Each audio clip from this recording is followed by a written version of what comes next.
panahon nga makapaminaw ba ta o makadungog ba ta sa mensahe, no? Sa pagpaligon, sa atong kinabuhi. Pagkatag usab nato o pagpahinumdum, no? Kung atong baligon na to ang panahon karon, naghanong kayo mga tragedya nga nagapakitabo. Imagine mo nga daghan kayo ang kinabuhi nga nakalas. Atong kinabuhi nga nakalas, siguro kapangutana ka sa iyong kagulingon kung napaka-uslay kaluwasan sila kinabuhi, no? Sila kala kay nangamatay man sila nga daw kalit lang, no? Sa mga pamutana ta sa itong kagulingon kung sa kayo dangatan itong kalag niya itong mga tawhanan nga nangamatay nga labi na kung wala pag sila diya sa Ginoo, no? Wala na pabalaro ng mga pagampok. Wala pa to siya o nagluluhod ka itong mga minhalas na bin, madala pa ba to? Madala pa ba to sila? No? Ngayon, natin mga pangutana ngayon na so, namoy kumaturan sa barang kasulatan sa ngayon na itong pagka-isgutan, no?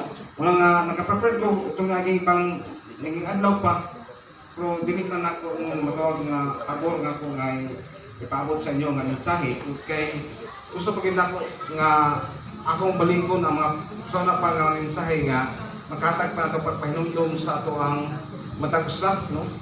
Unsay una natong pagkabuhaton aron nga sa may mahitabo nato sa itong kinabuhi mawala man ta nining kiputana maabot pa nato o magkabaton man ta o kakuyaw sa itong kinabuhi maabot pa nato ang mga panahon siguro nga magkapamutana ka sa kagulingon ngano nahitabo man sa kong kagulingon dapat ang mga tao nga ang ngayon sila nito kay grabe sila pagkadautan boss nako kay bigyan kasi mo gulingon nga dili mo kudautan sa Manila ano man nahitabo man sa kong kinabuhi mo tay maputana ngayon niya na wala ako mismo sa kong gulingon ako ni kayunong kanunay nagbalik kanunay nga pagpaabot sa kanato aron nga dili puta magmahay what's panahon, no? Kung maot man nato ang ingon nga last break na kanato, no?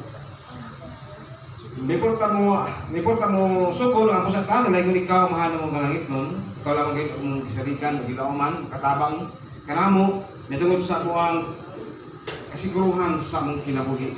Ikaw lang gayud ang among gisaligan ning tanan. Ikaw lang gayud Dios ang katabang kanamo sa pagsulbad o paghatag kayo o paghupay sa among mga problema, sa among pag-uulog sa mga nasatian nato sa among kinabuhi. Sadya kanimo Dios kami nga imong mga katawan, kami nga imong mga sakop diya sa imong gingirian, kami imong nga resto na sa imong gingirian. Salamat kami Dios apan sa mga butang ang kay panamong nga ikapaabot, ikapasabot alang sa kasiguruhan pagayon sa among kinabuhi. Sadya kanimo ang tanan Dios sa saling tugyan pinagis pangalan ni Ginoong Hesus. Amen. Amen. Kung mabliyon na ito ang Acts 2, no? Sa buhat, sa Bisaya pa, sa buhat, Kapitulo 2, magsugod ka sa 36, no? Bago sa 38, ang basahon din eh.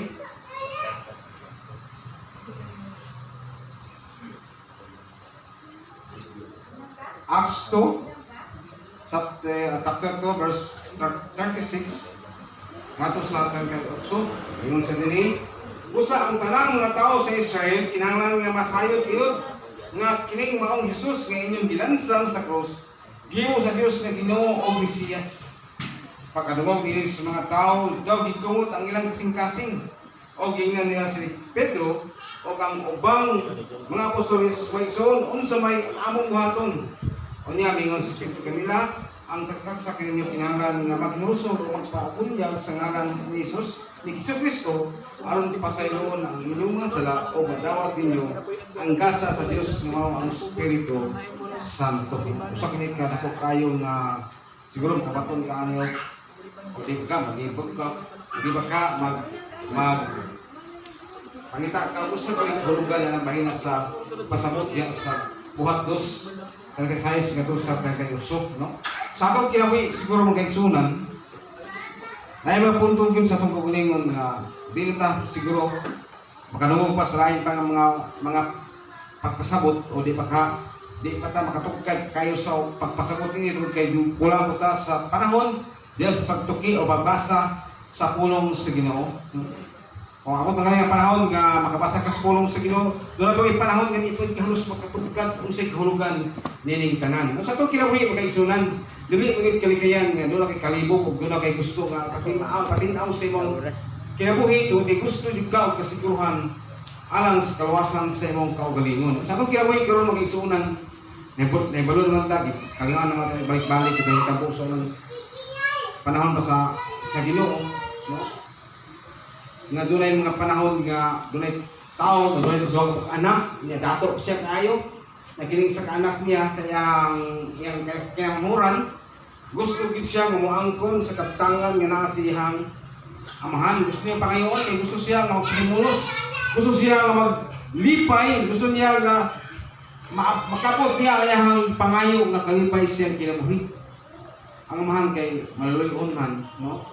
Dili maluluyon na predo, pero ihalag din siya kinaiyan, kinabuhi nga maluluyon ko, adunay mo ngayon kaniya, adunay mo ato kaniya, o ingon siya kung hatagin ko ani nga butanga, dili gid kini niya ihikaw, labi na kay iyahan anak, no?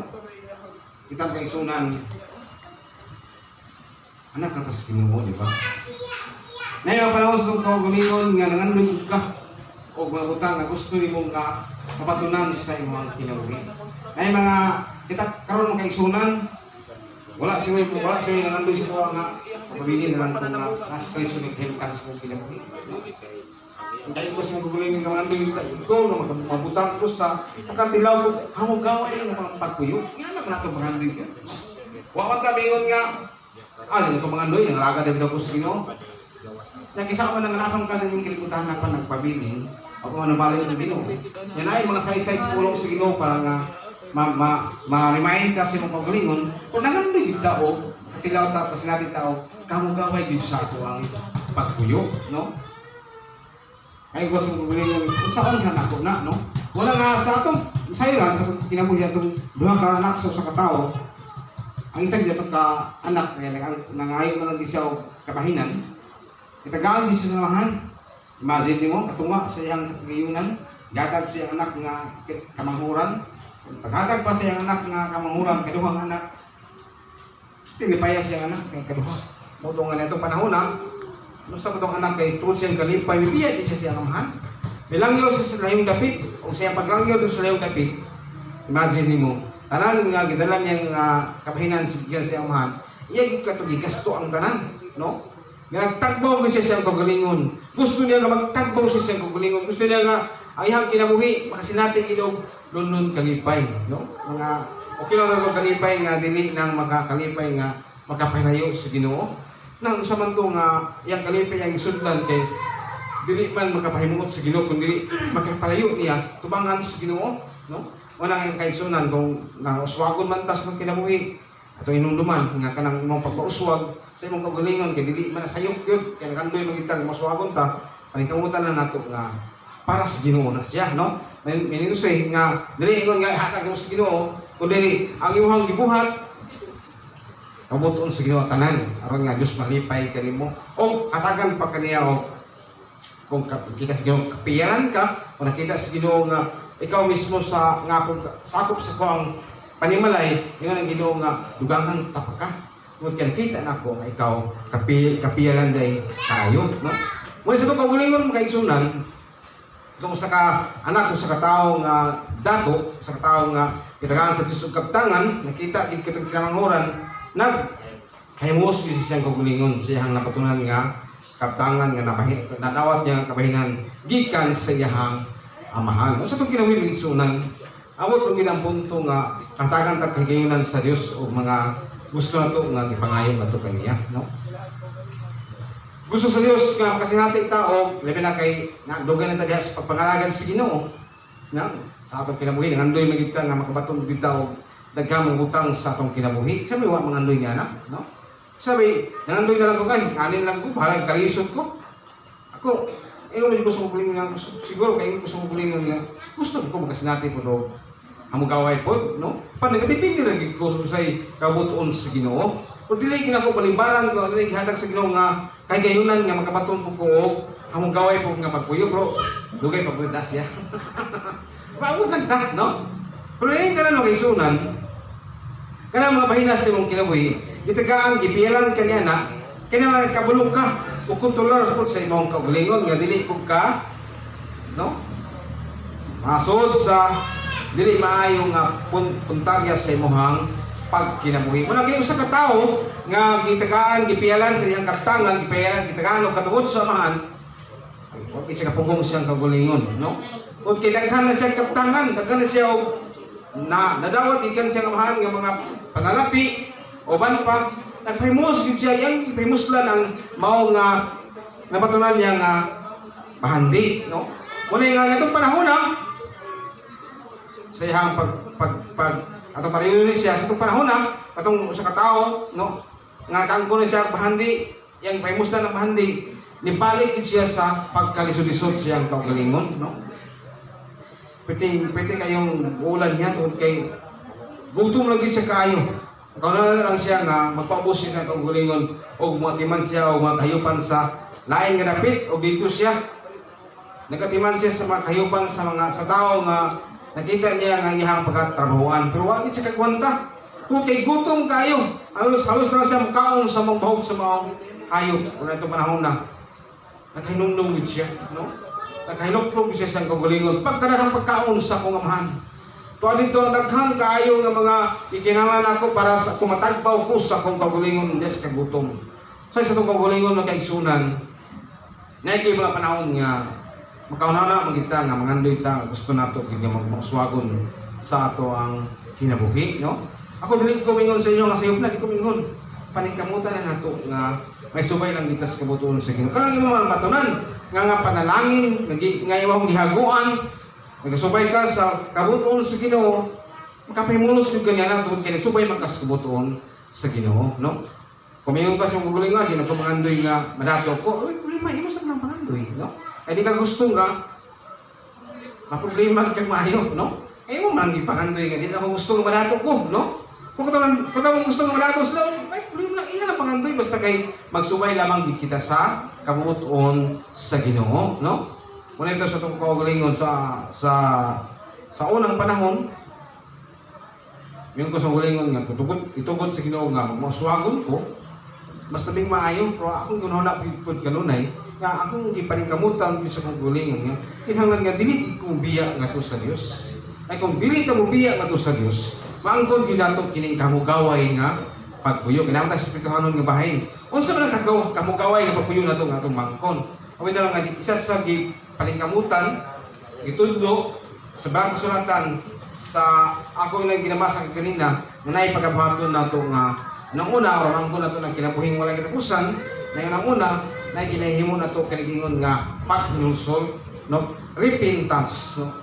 Usay basig din nato ni siya masabtan pag-ayo siguro makulangan ka sa pasabot nini daghan pag time kung pwede kang mangutana doon kasi kinahanglan buhaton para nga hinulsol ko tubangan sa Ginoo. Ngayon kasi magalingon kung panalitan ko maghinulsol na ko kinahanglan pa ba nga di ako magbuhat og sa laot, no? May maglibog buta kung malaman ko na hinulsol kinahanglan nga di ako magbuhat og sa laot.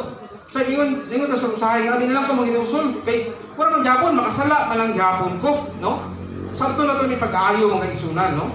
Kanang imong pag-unang paghinulsol nimo diha tubangan sa Ginoo kay sala nga napanunod nimo sa katigulangan sa unahang panahon sama ni Adan ug Eva, no? Si Adan ug si Eva nakabuhat sila sa laot nga this day ang Dios wala malipay silang himo, mahinungdan nga may biya sila o may talikod siya sa Garden of Eden. Kanino na napita sa Garden of Eden? Patungod lang kini kalapas si Adan ug si Eva. Di palayo sila sa Ginoo sa mga dapit nga unta para nato nila. Kung siguro ito panahon na siguro kung wala lang itugot ni Adan ug ni Eva nga makasala sila, no? Kayon ko sa gulingon nga wala po siguro karong panahon na siguro, no? Wala po siguro kumatao tungod kay inusinti man si Adan ug si Eva, no? Kung kaanak kung galing sila dili sama karon nga nagsupot-supot ang mga tao, no? Halos pila ka sa kapanimalay daghan ang mamugna ng mga bata, no? May lang tag-isa ko anak, pero dili na siya mahitabo kung ang si Adan o si Eva wala lang sila makasala sa Ginoo, no? Namo kalima tao, no? Nga mga bata ni Adan o Eva, pero wala din sila dapat, no? Kasinati o dili sila ingon nga ma-involve pa sila sa laod nga nahimo o makabot pa sila sa lahat tubangan sa Ginoo tungod kay gitabangan pa sila sa Belang Espiritu Santo nga dili sila maghimo sa laod sa Dios. O tungod sa ilahang pagkatawhanon